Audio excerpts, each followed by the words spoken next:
Aujourd'hui, tu vis ta vie, on t'acclame. Tu parais devant les hommes. Mais écoutez-moi, toujours pour le pécheur, mais un jour pour la mort. La Bible dit le salaire du péché, c'est la mort. Mais le don gratuit de Dieu, c'est la vie. La vie est précieuse pour jouer avec la vie. La vie est précieuse pour s'amuser avec sa vie. Écoutez-moi très bien. Ces personnes n'avaient pas la crainte de Dieu. Ils s'en foutaient de Dieu. Ils n'avaient pas de limite dans leur mauvaise manière de vivre. Ils se livraient à eux-mêmes jusqu'à ce que la mort leur ôte la vie. Écoute, la vie, elle est précieuse. La vie, elle est importante. Il ne faut pas jouer avec sa vie. Si je te pose la question, si la mort arrive, est-ce que tu es prêt à partir? Est-ce que tu es prêt à quitter la terre? Est-ce que tu es prêt à quitter ce monde? Les hommes n'ont pas l'envie de mourir. Ils ont l'envie de vivre afin de continuer à vivre dans le mal. Mais la personne de Jésus est capable de changer ton cœur. Il est capable de restaurer ton cœur. Il est capable de transformer ton cœur. Il est capable de rebâtir ta vie. Il s'appelle Jésus de Nazareth. Écoutez-moi très bien. Aujourd'hui peut être le dernier jour, peut être ton dernier jour sur la terre. On te voit, mais tout le monde ne te verra pas. La seule chose que tu n'as pas, c'est le pouvoir sur la mort.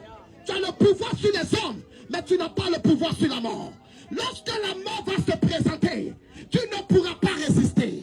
Aujourd'hui, tu peux être le noussi, le swag, le mignon garçon, le joli garçon, la jolie fille, mais cela n'est rien devant la mort. Ton problème, ce n'est pas la terre, mais tu as le désir de vivre pour rester sur la terre. Mais un jour, tu vas laisser la terre, tu vas laisser les bars, tu vas laisser les maquis, tu vas laisser tout ce que tu fais, et tu seras devant ton Père, la personne de Jésus. Le diable s'en fout de ce que tu as. Le diable s'en fout de ce que nous avons. Et c'est rien devant le diable. Le diable s'en fout. Mais la meilleure vie se trouve en Jésus de Nazareth. La vie où tu seras comblé, ce n'est pas la vie où tu parais. C'est la vie où tu disparais pour que Dieu apparaisse. Ce n'est pas où on te voit, mais c'est où on voit Christ en toi. Où Christ est révélé en toi. Où Christ est acclamé au travers de ta vie. Ces personnes vivaient mal et tout allait bien pour eux. Jusqu'à ce qu'un jour arrive le déluge. Le déluge est arrivé, mon ami. La forte pluie est tombée. Ces hommes ne savaient pas quoi faire. Ceux qui ont insulté Dieu, ceux qui se sont moqués de Dieu par leur vaine manière de vivre. Dieu leur a interpellé par son serviteur Noé. Noé était le seul homme intègre. Écoutez, je vous dis quelque chose. Vous n'êtes pas obligé de faire ce que tout le monde fait. La destinée, elle est unique. La destinée, elle est spéciale. La destinée, elle est unique. La destinée, elle est spéciale. Tu n'es pas né avec ton frère. Tu n'es pas venu accompagner quelqu'un. Tu n'es pas venu faire plaisir à quelqu'un. Il ne faut pas vivre pour quelqu'un. Il faut vivre pour Jésus. Il faut vivre pour Jésus. Sur cette terre, personne ne pourra te sauver quand tu seras près du danger. Même ton père qui t'a mis au monde, ta mère, sera incapable de te délivrer de la mort. La personne qui sauve de la mort, qui délivre de la mort, qui libère de la mort, est celui qui a vaincu la mort. Est-ce qu'on peut acclamer Jésus de Nazareth? Est-ce qu'on peut acclamer Jésus? Ce n'est pas parce que tout va bien, pendant que tu vis mal, tu vas croire que la vie que tu mènes est acceptée par Dieu. Jamais. Les gens vivaient mal, tout allait bien pour eux, jusqu'à ce qu'un jour le malheur arrive. Mon ami, ce n'est pas parce que tu trompes ta femme ou tu trompes ton mari que tu vas penser que c'est une bonne chose. Même si on ne t'a pas encore attrapé, ne crois pas que c'est une bonne chose. Même si tu n'as pas encore de problème, ne pense pas que c'est une bonne chose. Tu n'es pas en train de détruire les autres. Tu es en train de te détruire.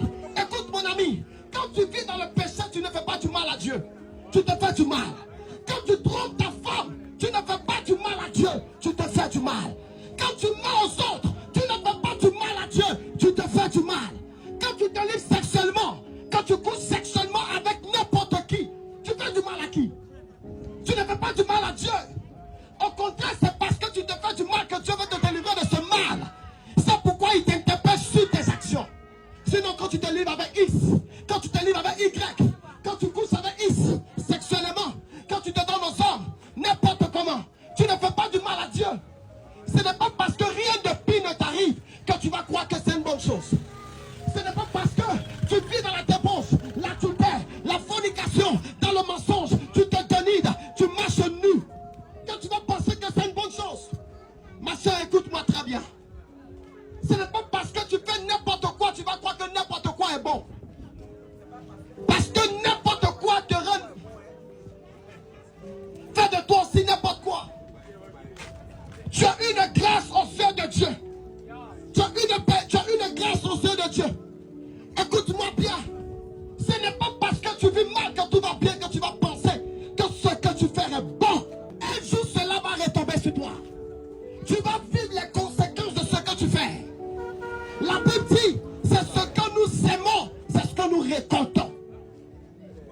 vie, il y a des conséquences à tout ce que nous faisons. Les gens au temps de Noé mangeaient, buvaient, dansaient, riaient, jusqu'à ce qu'un jour, le déluge arrive. Ces personnes n'étaient pas prêtes pour supporter le malheur qui venait. Mais pendant que je parle, tu n'es pas prêt pour supporter le malheur qui arrive dans ta vie. Tu n'as pas la force pour supporter les conséquences de ton péché. Tu n'as pas la force pour supporter les conséquences de ton infidélité, de ton mensonge, de tes vols et même de ton adultère. Tu n'as pas la force pour supporter les conséquences. Les conséquences de ta colère, les conséquences de ton orgueil, les conséquences de ta mauvaise vie. Tu n'es pas encore prêt pour les supporter. Dieu a compassion pour toi. Je le dis, toujours pour le pécheur, un jour pour la mort et le déclin.